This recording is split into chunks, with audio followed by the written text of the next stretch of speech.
I need to publish this. I need to publish the post, actually.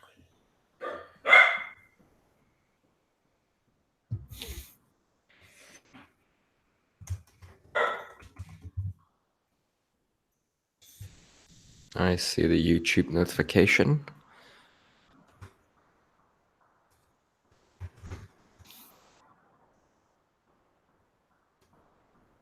Having to trim this off at the end to use like the rudimentary YouTube video trimmer thing.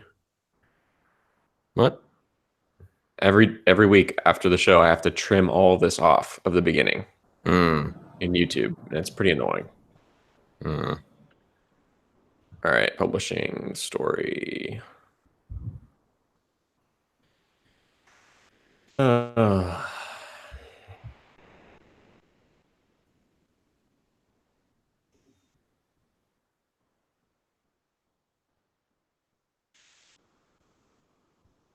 You on your Verizon? Yes, I am. Cool. It makes a difference, I think. Indeed.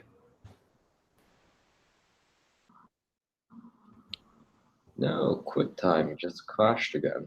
I think it didn't start yet. It crashed? Yep. Have you updated What? the OS? Yep, it's latest everything. That's weird. You had that issue last week. Couldn't get it to record. Yeah. Weird. Should probably plug the new Twitter handle. Oh, yeah. Okay. So I can't botch the very beginning of the podcast audio. So first things first, I wanted to mention that, well, first of all, today's show is episode 50. So yay, cue clapping background sitcom noises, I guess. I don't know. Maybe I'll add that in post. But yeah, 50 episodes, halfway to 100. It's a pretty big deal for us. We've been doing this a long time now. And yeah, obviously at this point, we've stopped announcing the episode number at the beginning of the show because I think it just gets a little bit tiring. So welcome to Alphabet Scoop. This is episode 37. You know, it's like hearing the same thing every week. So slowly but surely, we're making those little tweaks here and there to try and make this a podcast that not only you guys would want to listen to, but something we would want to listen to. So be sure, obviously, this is episode 50. So be sure to leave us like feedback. If there's anything you think we should be doing better, changing for the show, just let us know. You can send emails to gtips@9to5g.com. That's the dumb handle or email we have to use because Google won't let us have 9to5google.com on G Suite.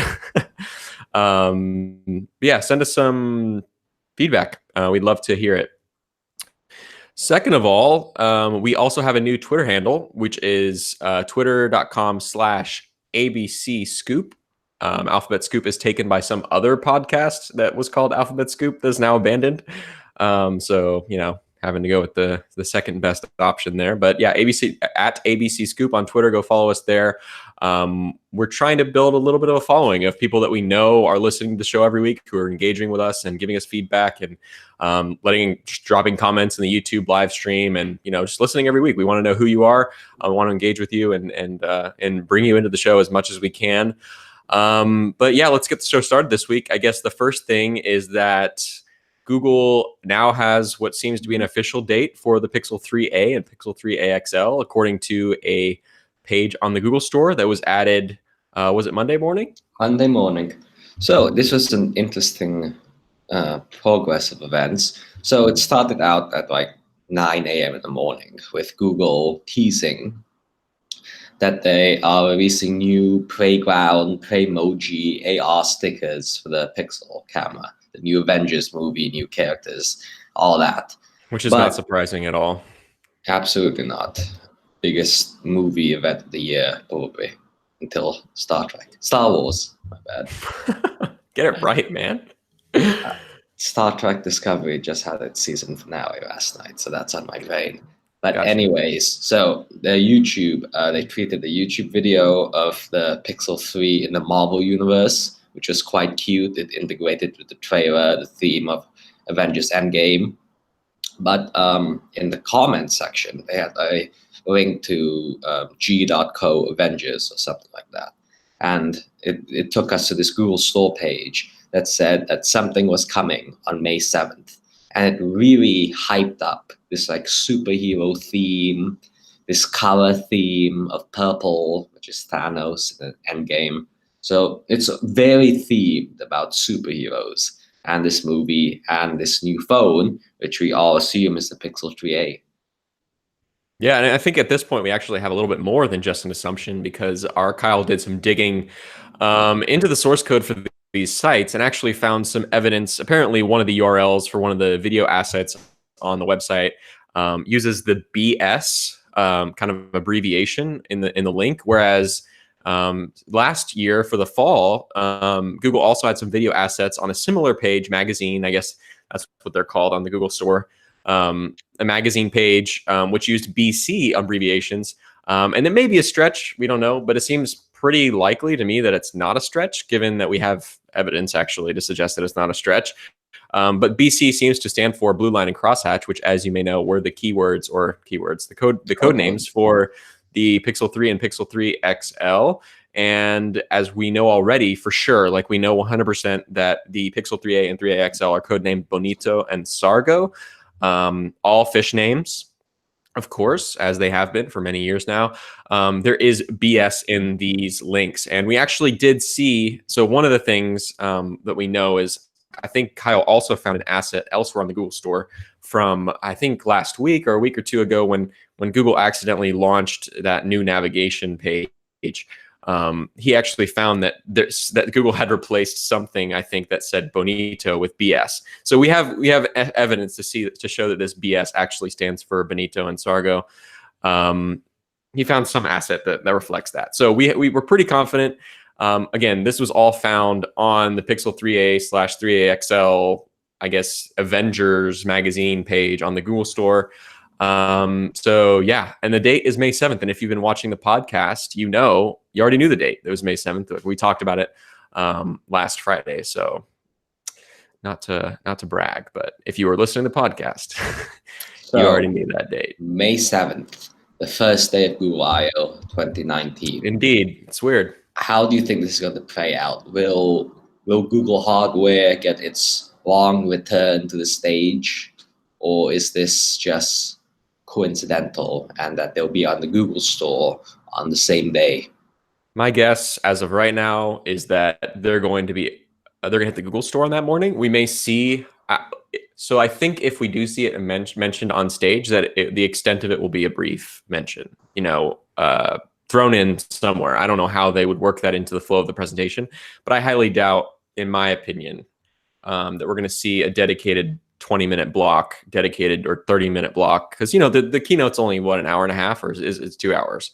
Hour and a half usually, but they end up going to 2 hours. Yeah, they pad it out so that they can have room. I think we may see them mentioned, maybe, but I don't think that it's going to be a centerpiece of the presentation. I think, as with years past, last 3 or 4 years, Google has focused primarily on the assistant and software and stuff like that, AI developments, and obviously Android.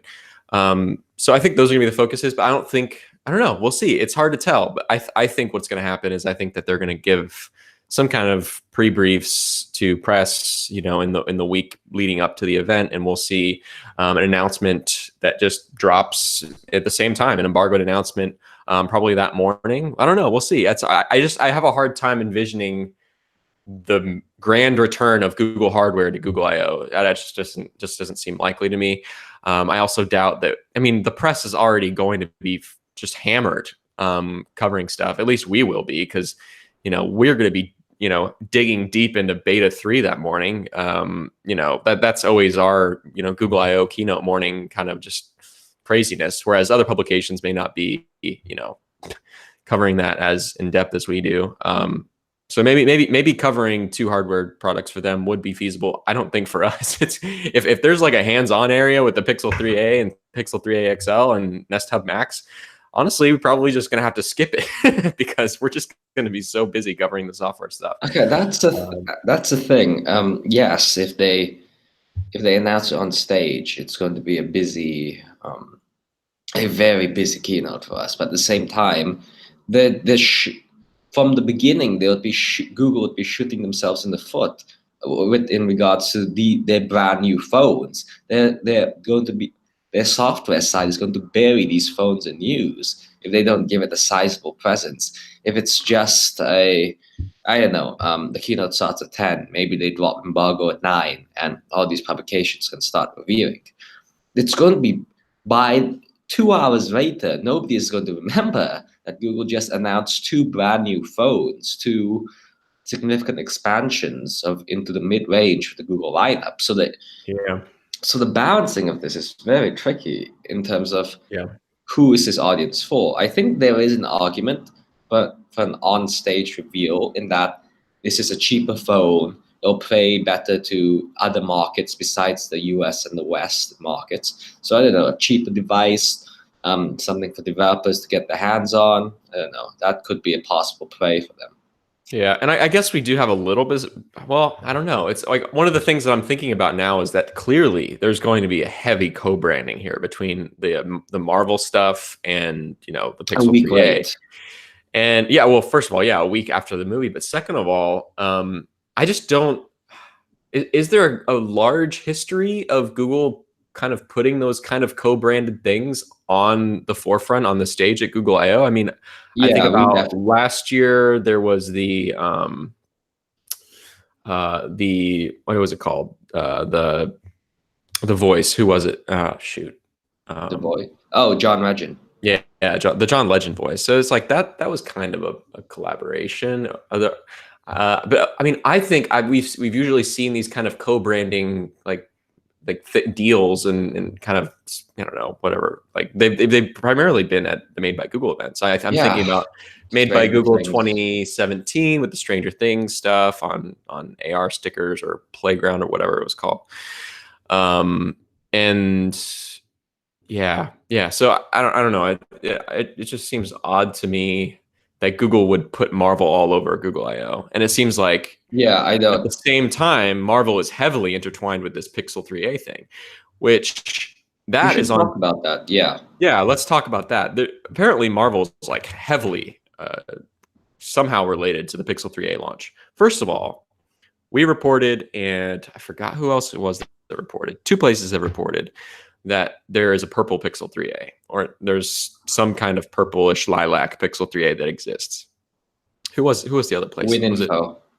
Okay, yeah, that's right. WinInfo had that. So we actually had it before WinInfo's report, but we didn't share it because one, we weren't so confident in it. Second of all, we didn't want to potentially compromise a source, because a third color is a very specific detail that I feel like, you can't catch a source by feeding them information on screen sizes, especially when those screen sizes are already leaked. So we not only had that there was a purple Pixel 3a, but we also had that we have the name of it. So you know how Google does these kind of whatever, like kind of I guess funny names, the really blue or the like not blue or whatever, or not pink. Not pink.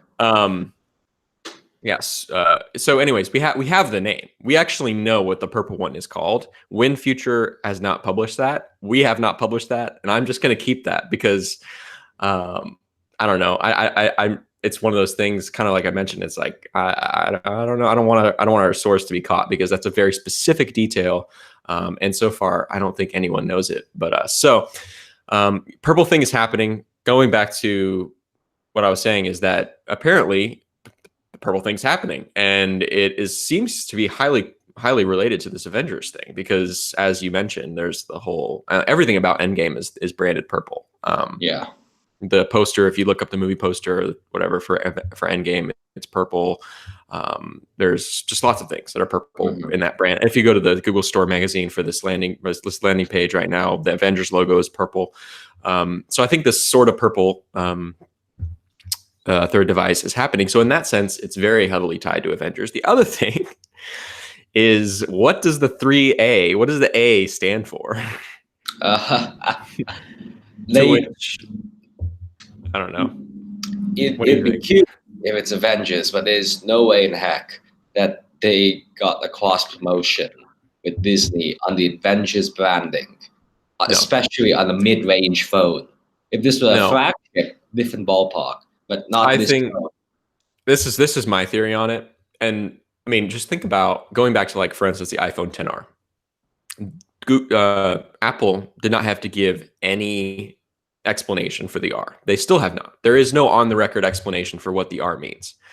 Um, is there any on the record explanation for what the T and OnePlus 6T or 5T means? There's no on the record explanation for these letters. These letters are arbitrary and practically meaningless. There's no explanation on the record for what Galaxy S10e stands for. There's no E. Samsung has not said the E stands for extra cheap or whatever. Essentials. Have they said anything on the record about it? I don't think so. I don't think Samsung did that. As far as I know, most, if not all, of these lettered names that have become the trend in the last few years have any on the record explanation. So I think the same will be true with Google. I don't think Google is going to say, yes, the A stands for Avengers. There's no way that that's going to happen. However, all of these letters do have some kind of, I guess, extrapolated reasoning or meaning that people have derived from them. So people have taken the E in Galaxy S10e to mean essential or whatever. So, people take meaning from them, even though the meaning is never shared explicitly. The only meaning that's actually shared explicitly is this is not the main one. That's really what it means. This is not the main one. I guess not in the case of OnePlus, but in the case of the iPhone 10R, the explanation of the R was, I guess, my primary extrapolation was it's the letter right before S, so it's the one right before iPhone 10s. So that was one person's theory. I think that probably, if I were to guess, that's probably how I would guess that Apple landed on that. They just wrote iPhone 10s on a whiteboard somewhere, and they were like, let's come up with something that's not as good as iPhone 10s. And someone was like, I know, iPhone 10R. And they were like, yes, that's it.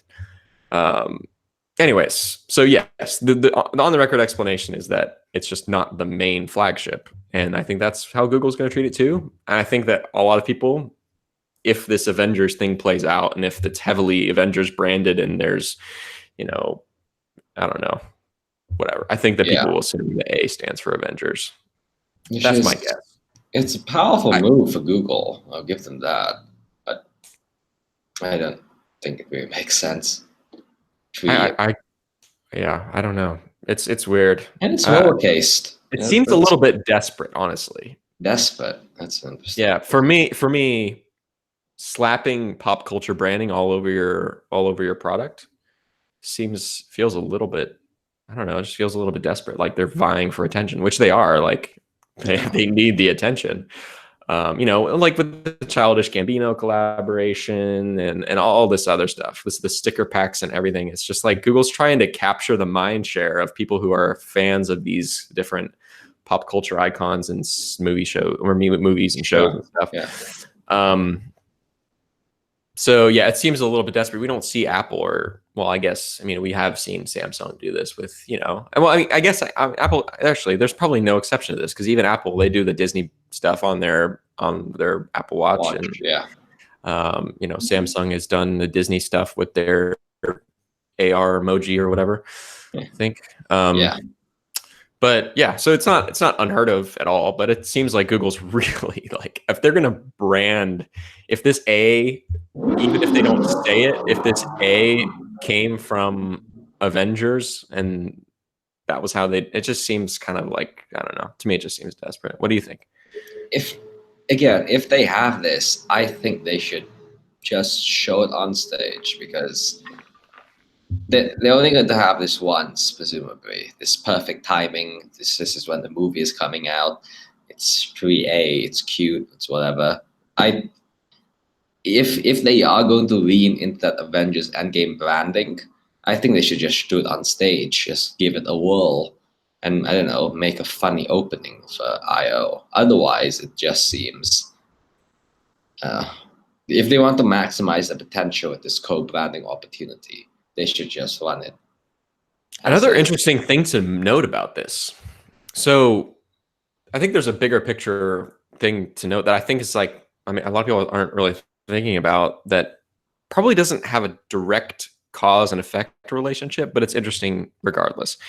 Apple's relationship with Disney has kind of fallen apart in some ways, it seems. It seems like, Apple has always had close relationships, obviously, with Jobs and Pixar and stuff Yeah. with Disney.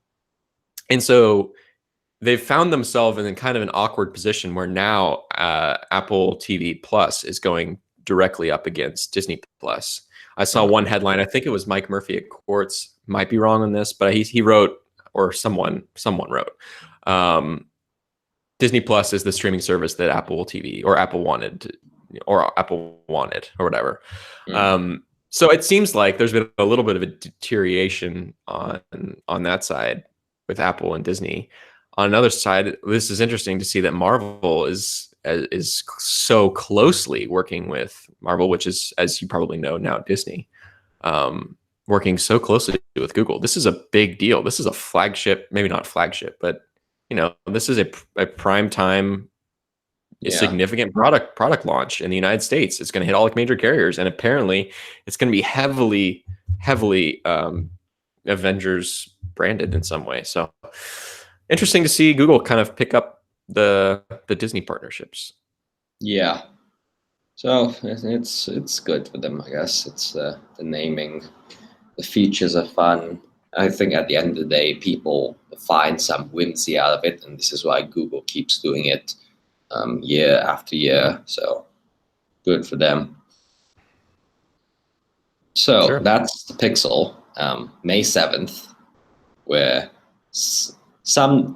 at some time on May 7th, we're going to hear about new devices. So yeah, I would guess. Man, it's so hard. I can't really come up with any good theories because all of them seem flawed. I really just, part of it might just be my own bias. Like, I really, really don't want to have to think about the Pixel 3a and Nest Hub Max on the day of I/O. Okay, the Nest Hub Max is a totally other conversation. That's both of them. I don't want to have to think about them on the day of I/O. I really don't. That's just me. Yeah. And that's just because I know how crazy it's going to be for us, because we're in a unique position of where we're covering every tiny little minutia of announcement on Google I/O Day, whereas, a lot of publications don't have to do that. And so, I don't know. I don't want to have to think about Pixel 3a, especially because I find Pixel 3a boring. The Nest Hub Max, boring just in the sense that it's just a variant of an existing product. There's nothing. Not the Pixel 4. Yeah, exactly. And the Nest Hub Max is far more interesting because it's going to actually have some more significant differences versus the Google Home Hub, which I guess we can get into that now. So we reported this week, and we talked about this on the show last week too. So again, if you don't listen to Alphabet Scoop, maybe you should start because we talked about this last Friday. I reported on Monday morning that Google is indeed rebranding the Google Home Hub to Nest Hub, Google Nest Hub. And we kind of had a little bit of a talk last week about theories of what's going on with the Nest branding and stuff like that. But yeah, basically my source said, regarding that whole Nest Hub, Google Home Hub, thing that Google leaked, it's a well-known thing for those on the inside, so to speak. It's a well-known thing that the Google Home Hub is being rebranded as Google Nest Hub. So I took that as, okay, it's not only just my source that knows it, apparently it's common knowledge, not to mention that Google kind of themselves accidentally leaked it by leaking the navigation for the Google Store, which literally said Google Home Hub / Google Nest Hub. So weird. Yeah. So, it's weird. Yeah. Okay, so for my first question, are they going to still sell? Is there a reason we're seeing so many good deals on the Google Home Hub right now? It's because after I/O, Google will be updating all the packaging, all the imagery to just Google Nest Hub, and that's why it's basically doing fire sales on these devices. Well, to be clear, Google itself is not doing fire sales, right? Yeah. So $99, but that's not significant. If I were seeing Google fire sale these themselves, then obviously I think that would be more indicative. But also, Google can't Google can't fire sell them to the degree that some of these third-party retailers are. So Google may be fire selling them by proxy. Yeah, by proxy. So Again, yeah, I mean most that's of these are possible. being sold in retailers, so like Sure. that's Yeah, I mean these retailers may very well know that they need to push the rest of their stock because Google is about to make a big change. I don't see that as implausible. But man, it's just so confusing. We've been talking yeah. about Google Home Hub for 6 months now, and I think it's an established brand, and maybe not established. Maybe they're making this change now because they want to make it before it's Wow, it's still established. early. Yeah, Yeah, and look at the Google Store navigation. It's a slash. that's It doesn't. weird. It's so non-committal in like a typical Google fashion. Yeah. It's What they're if like there's two SKUs? What if there's a yeah, what if that's there's a the Nest version? What if there's a I don't know. What so would what would the differentiator be? absolutely. All the lines are so blurred. I can't think of a single thing that they could do for the Nest version of the Nest And Hub, yeah, and to unless clarify, they add a camera to it. Is oh, it I don't literally? Is there two SKUs? One SKU with a camera, and one SKU without a camera, and know. one is still going to be called Google Home Hub? I think that's an FU to people who already bought one, the early adopters. Well, yeah, that's true. That's true. But they And may. I mean, you got to think about it though. Most early adopters did not pay full retail price. And what if what if the one without a camera is 129 and the Google Nest Hub is 149 or something? I don't think that would piss people off. It was a $20 difference. One has a camera. I mean, no, I think but I think honestly, just philosophically, I think mhm. that it makes sense for there to be one without a camera and one without a camera, Yes, with one or without the one with a camera. camera and one without a camera. Yeah, but at the same time, I think you can't drastically change a product just 6 months after launch. It's almost an admission that we didn't get it right in the first time. If you're already upselling a new device, but that's just my opinion. But anyway, the one thing I wanted to add was Okay. when it's set in navigation, Google Home Hub, Google Nest Hub. That was the same URL. It was taking you to the same site. It Right. wasn't two different links. What was the URL destination? Was it Google Nest Hub? I have to look it up. Well, whatever the case may be, I don't think it seems absurd to me to imagine just two variants of the same device, one with a camera called Google Nest Hub and one without a camera called Google Home Hub. That doesn't sound absolutely insane to me, especially if, they could keep the MSRP on the standard Google Home Hub at 149 and put the Google Nest Hub with a camera at 179, whatever. I That think doesn't seem absurd to me. What if there's three products? What if there's Google Home Hub at 149, Google Nest Hub at 179, and a Google Nest Hub Max at 229 or whatever? Is that crazy? I think that's too many tiers in pricing points that are too close to each other when Google's trying to push this one device that you get into your home. With products like the Google Home and the Google Home Mini and the Google Home Max, there's clear differentiators between each of them. But when you start adding a camera, or when that becomes the only differentiator, I think it's harder for when people see that the product looks the same. I think it's harder for them to distinguish why they should get one versus the other. Well, I think the Nest brand being the differentiator there would actually help with that message. I guess one thing that's gotten me off on this train of thought is that it is weird that Google would do a link that says Google Home Hub / Google Nest Hub. If they're just straight up rebranding Google Home Hub, they're going to kill the Google Home Hub. It may be identical, and they're just going to rebrand it as Google Nest Hub and put new packaging on the shelves.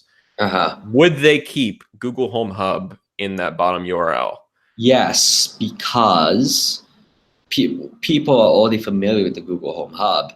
Google made a big enough push that there is brand recognition there, and people searching, looking at the site, trying to find this product, they still need to be able to see that name. Sure. Yeah. I mean, And that's plausible. It and just seems to me also that if Google was making this decision, that they would just go all in and say, yeah, but Google and branding.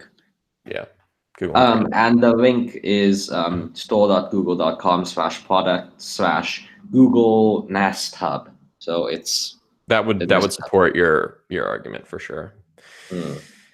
Because if the slash, I guess, link or description takes you to the Google Nest Hub page, then it makes sense that, Yeah, it's so messy. But before we talk about the Hub Max, I think this is the product that needs on-stage announcement, that needs on-stage explanation. I know you differ with how much explanation this needs, but I think for consumers, if Google wants to do a relaunch of the Nest brand or something, I/O is as good a stage as any, with yeah, millions of people watching, etc., just etc. doesn't seem that important to me. I don't think that Google I/O. I mean, Google I/O one, like, I think that it's not the same as an Apple event, for example. I think Apple events have far higher viewership when it comes to actual consumers. Yeah. Because a lot of stuff that Google announces at I/O is just not Okay, not relevant to normal people's lives. absolutely. But at the same time, if you want news like the evening news to talk about the event, you're going to have to launch hardware. Software is cool, but like most of the times, hardware, smart home stuff gets you Yeah, into a news broadcast. yeah, yeah. I don't know. We'll see. Yeah.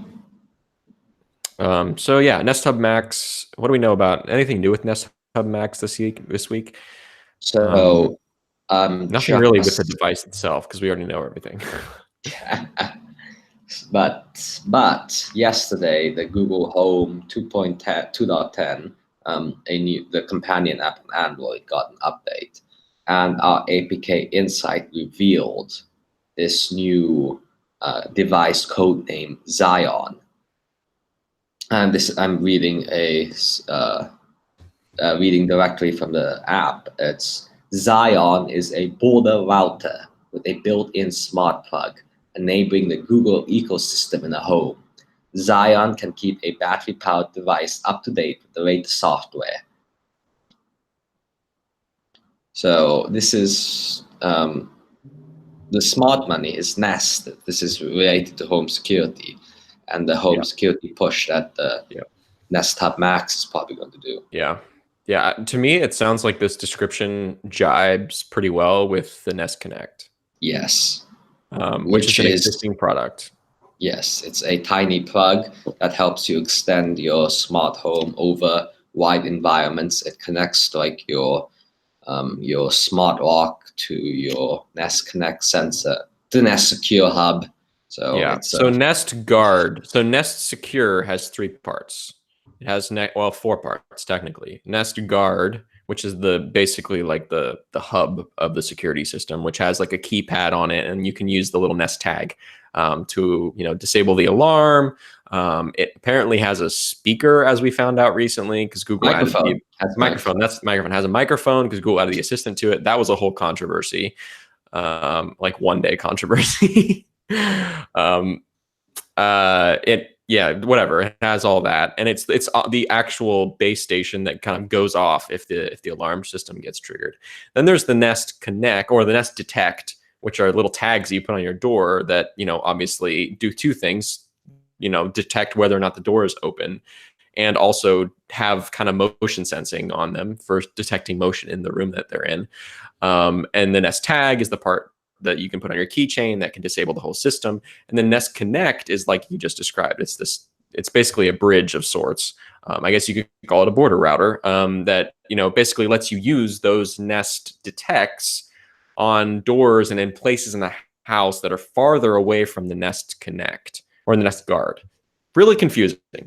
But all of this comes back to say the theory is that perhaps Google's kind of unbundling all this. So at the current moment, Google kind of, or Nest, I guess, kind of sells it as one big package, or at least tries to sell it as one big package. There is some amount of unbundling that you can do and add-ons that you can make if you want to put more Nest detects on more doors and so on and so forth. But it looks like Nest maybe unbundling it even more and making potentially this change could be solely for the purpose of the Nest Hub Max taking the place of the Nest Guard. Is that our current working theory? Yes, that is a current working theory, and for most people, they'd much prefer interacting with a touchscreen and a keypad. So it really does make sense. For sure, for sure. And I think having the Nest Hub Max and the Nest Guard would be pretty redundant for a lot of people. Yeah. Yeah. So home security it is a market, a good market for Google to expand in by unbundling, by making it cheaper, and you can. It's by just having Nest Hub Max, the sell to consumers that you can start building out your own home ecosystem, because you already have a key part of it with your smart display is a good sell. Yeah. So The question remains, I mean, one question I think that's just, I don't know, really interesting to me is that this is the first product that's been both Google and Nest. So we've had the two kind of siloed off up to now. There's the Nest Cam, but Google doesn't call it the Google Nest Cam. And it is sold in the Google store, but it is sold as Nest Cam, not yeah, and it also, and a big difference is the Nest Cam doesn't have an origin in an existing Google product. So Nest Hub Max has its origin in what was up to now, or seems like up to now, called the Google Home. So not only is it seems that Google is directly branding it as Google Nest Hub Max, but it has an indirect connection to another Google product, the Google Home Hub. Because as we know, as Archival dug up, they share many similarities, not to mention the obvious one, which is that they're both smart displays made by Google. So the question remains is this going to be something that Nest sells on Nest.com, which would be the first time that Nest is selling something that is Google branded? well, Or they have given away like home minis and stuff when you sure, buy but they're not enough. directly selling any Google products on the Nest website. So the question is this a Nest product or is this a Google product? If it's a Google product, then to me, that's a shift in how Google's message or how Google is using the Nest brand. Because up to now, the Nest has been siloed off, but brought in under the umbrella of the Google store to be sold. But there's not been any crossover in actual branding. So yeah, speaking of about that, so there's this Zion device. There is another code name called Castell that appears to be the Nest detect the things you attach to your door. But another more interesting thing is this. It's called a reactive UI that users can turn on and off. Again, I'm reading from the strings. Hub uses ultrasound proximity detection to show you touch controls when you're nearby the device and hide them when you're not. So there's this hub device, which I guess our first inclination would be to go to the Nest Hub Max that can detect when you're near it to automatically show controls. So this sounds a lot like the Nest Secure, which is not called a hub or referred to a hub in any sense right now, where the keypad is when you're not actively using it, it's just buttons. You just see 12 buttons. But once you're close to it, it actually shows numerals and some other surrounding icons and status signals. So do you see this feature in the Nest Hub Max? I think that's the most obvious assumption. I think when the string refers to hub, that they're referring to. I mean, if this string is in, sorry, forgive me, but was this in the Nest app? In the Google Home app, it's a setting. It's under a device setting. That makes it harder. For some reason, I was under the impression that this was in the Nest app. In which case, if it was in the Nest app, then saying hub would make sense because you'd be presuming the word Nest before it. Yes. So that would indicate Nest Hub, and maybe Hub is just going to be generically referring to hubs. Yeah, but yeah, so like when you go into your device settings in Google Home app, you have a number of options. You can choose to turn this off. This close proximity sensor. It's hard to comprehend how it works at touchscreen because you can only see it, you can only touch it. So I don't know what they're doing that with this ultrasound proximity detection. Yeah, I don't know. We'll see. And the last thing we had in Google Home 210 is Speaker V. Earlier this month, we saw a device code name called device YBC. Google usually before they want, they code name the devices before it gets another code name. And in this case, device YBC, yes, they turned into Speaker V or Speaker 5. And as you pointed out, this Nest Hub Max would be Google's 5th speaker device. Yeah, I think there might be some weird cross-pollinating happening here because they've ultimately decided on the Nest brand, but I think maybe at one point this was internally referred to as basically Google Home number 5, which Yes. kind of it is. If you count them, we got Google Home, Google Home Mini and Max, which launched the next year, and then Google Home Hub, and then this would be the 5th one. So maybe that's what that's been referring to this whole time. And as another thing, there is one more code name. There's a 6th device, device Y and M, which we haven't seen any movement on, and is still unnamed. So there is one more device. Well, there is one more device that's rumored. Yes. We don't remember. A new which Google I don't know if Home. we're thinking about the same one. Yeah, we're thinking about the same one, which was from the Nikkei report, which said that a new Google Home was coming this fall. So maybe that's early. Maybe that's what that is. But it makes sense. I think 3 or 4 years is a pretty good time to revamp. There's lots of things about the original Google Home that I think could just be updated. Yeah, it could adopt a new branding, design stylings. It could be a quiet update in the same sense that the Chromecast has been pretty quietly updated. I kind of like how it's iconic how the original Home works. I always saw it as more friendly than the Alexa cylinders. For sure. Definitely is, in my opinion. But yeah, anyways, I think that's pretty good. We'll have more to talk about on this subject, specifically Pixel 3a and Nest Hub Max, even though we've pretty much covered everything. So if you don't know everything, we were making a lot of assumptions on this show that you know pretty much everything about the Pixel 3a and 3a XL. If you aren't crazy following Google, then you might not know, in which case you can over 9to5google.com and find all our coverage. I specifically had a scoop on just basically all the details of the Pixel 3a. So you can go check that out, has specs and everything else. On another note, I can't think of any kind of good segue for this. Maybe in phones that are completely unrelated to the Pixel, I can't think of anything. Samsung is seemingly going forward with the launch of its Galaxy Fold foldable device, which is the first premium primetime foldable Android foldable. Yeah. They're seemingly going forward with it. This upcoming, I think April 26th is the launch date for consumers, even though this week has seemingly been a bit of a mess. So, yeah. So this, like you said, the Galaxy Fold, impressive display technology where you can fold the screen. So, on Monday, on Monday, Samsung began letting press get some hands-on time. They sent people home with review units, and then 48 hours later, all these reports emerge of the screen breaking. There are 2 issues, basically.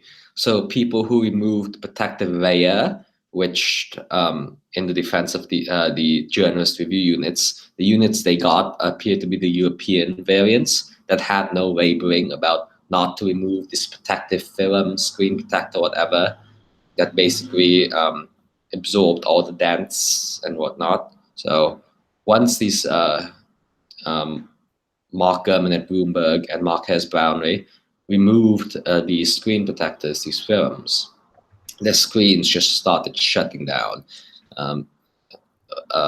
It started turning black over the course of 24 hours to the point where it's not usable. So that's a fair issue, I guess. Don't remove the screen protector. And in their defense as well, not only was there no warning, but if you look at these phones up close, it really does look like a screen protector, and it looks like the kind of screen protector that like half of the Android phones on the market ship with pre-installed. So I don't blame them at all for just peeling it off, because it very clearly looks like it's something you're supposed to peel off, in my opinion. And I'm not sure if Joanna Stern at the Wall Street Journal, I believe her screen protector was coming off by itself automatically. She didn't remove it, but it began peeling after a few days. Yeah, she said that she picked at it and then realized that Okay. it's not something removable, and then Okay. Okay. after that, it just as over time seemed to be, peeling itself up, which is not a good sign because No. it would not be difficult for a consumer to open this box and be just pick at it even just a little bit and end up, and I mean, I think she even said on Twitter, like, it was really frustrating her that she has this like corner of the Yeah. protective film that's peeling off, and she can't peel it all the way off because if she does, it'll ruin her phone. So, Yeah. man, like, really, Samsung should have buried this layer of the screen further under the bezels or something. Absolutely. I don't know how they could have done it, but it looks just like crazy easy to accidentally peel. Um, but apparently, I mean, from where the word on the street is, despite these four in separate isolated events, which were unfortunately for Samsung, all because of they're all journalists. So Yeah. yeah, They have reach. exactly. Um, these issues seem to me, if Samsung doesn't change anything between now and April 26th, these issues in both cases, the first one being the film and the second one being the one we haven't gotten to, which is that there's just weird problems with the display kind of getting punctured from underneath. Both of them seem like they will scale, if you know what I Yeah. mean. Like, if Samsung ships 100,000 of these out in the wild, however many they sent out as review units, I don't know, 50 maybe. Mm. Just scale that number up, and it seems like we'll probably see similar numbers of problems from real consumers, which will be a disaster for Samsung Absolutely. if that happens. Yeah. But anyways, the second way that these different people have been having issues, primarily Dieter Bohn at The Verge has detailed, I think, the most thoroughly, and also Steve Kovac at Yeah, Steve CNBC. Kovac. Yeah, both of them had kind of issues where their screens broke, but it didn't have anything to do with peeling off this layer. In the case of Dieter, his unit, he doesn't know how, but it seems like some kind of debris or something got in the hinge underneath the screen, so in between the screen and the inner hinge, and it was kind of pinching from the bottom. And he said when he first noticed it that it was basically a little bump that he could feel on the front, but as he kept folding it and as he kept using it, this bump eventually punctured the display from underneath, it seems like, and basically caused 2 rows of broken pixels that spanned the entire device screen. So that's another case, man, where it's like, with the peeling thing, like, that's definitely something I could see end users making that mistake.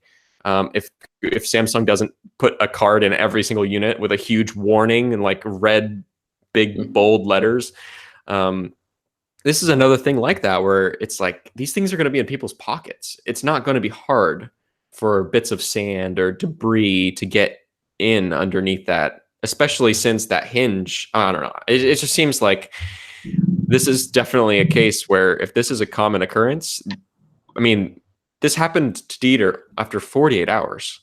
So if we put these in the wild, if Samsung puts these in the wild and little bits of sand and crumbs, dirt get in underneath the screen like they did in Dieter's case, how long is it going to take before everyone has this problem? Because if this happened to Dieter on day one, assuming this is not a manufacturing problem on Dieter's unit specifically, I feel like every unit could have some kind of gunk or some kind of dirt, something stuck under the screen within a week or two, or maybe a month. I don't know.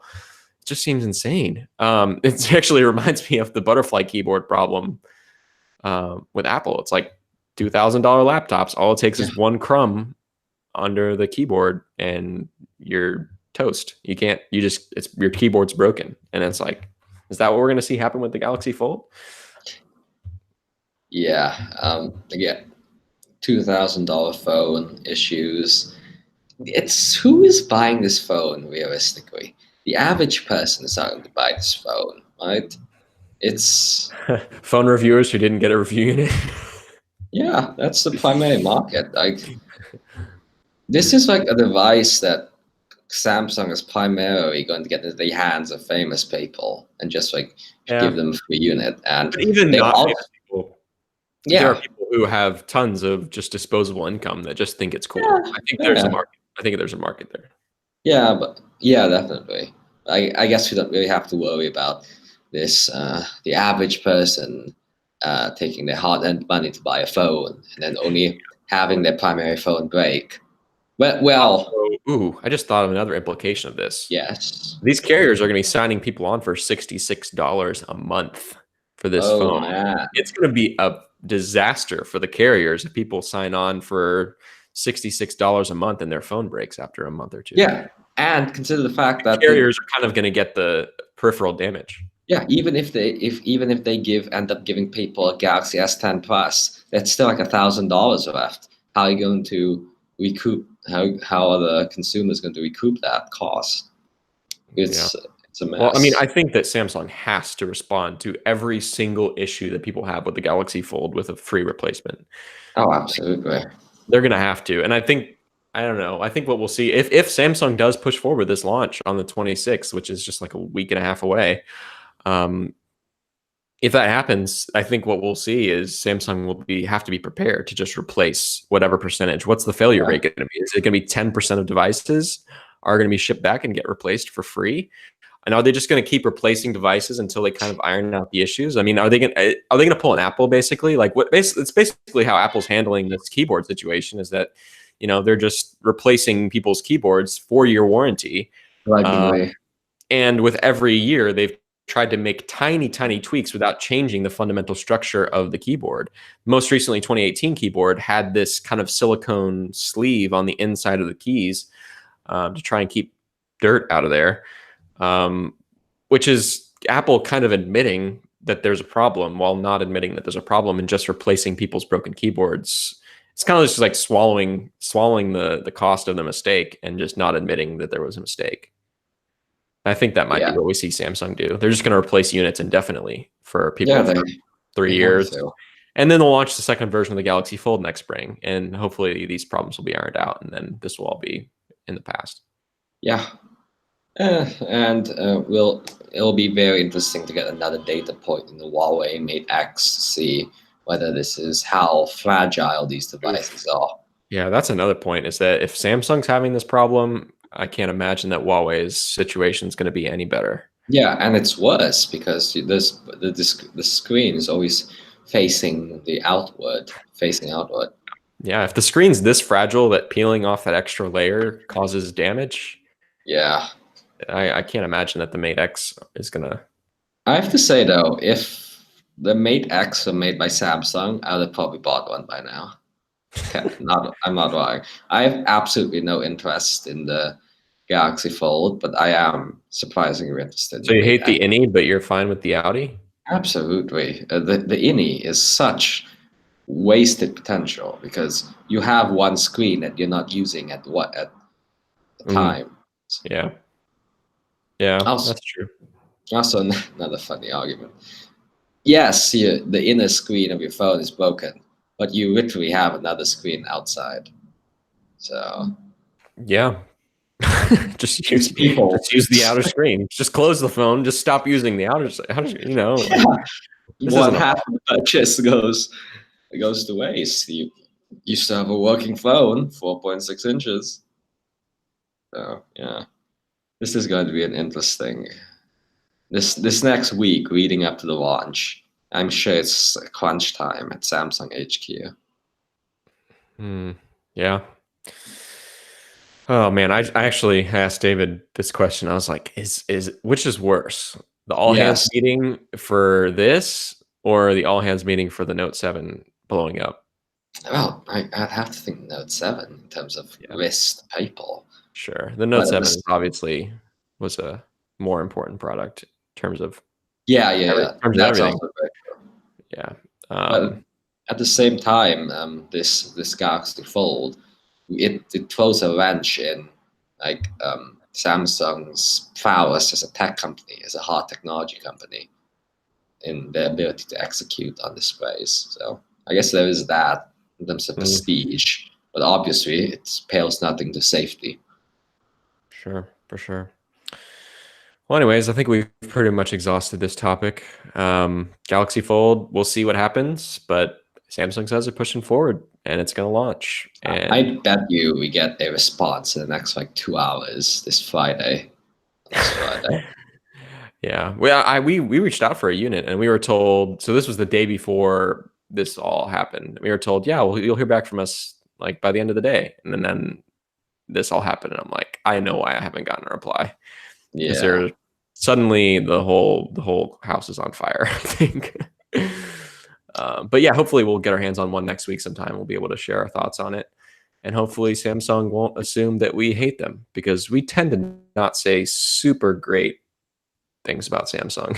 And you and overall. I kept trying to call them Google throughout this entire bit of the podcast. Absolutely. I think that's a fair point. Mm. Anyways, until next week, you can tune into Alphabet Scoop here every week. We record this podcast every Wednesday, except days like today where we record on Friday. We publish the day after in the morning tends to be when we do that. You can find us on all your favorite podcasting platforms, such as Google Podcasts, Pocket Casts, Google Play Music, which seems like is going to be winding down soon, Apple Podcasts, and you can also listen directly over at 9to5google.com and on YouTube. Thanks for tuning in as always. And thanks, Admiral, for joining me. We'll see you next week. Bye.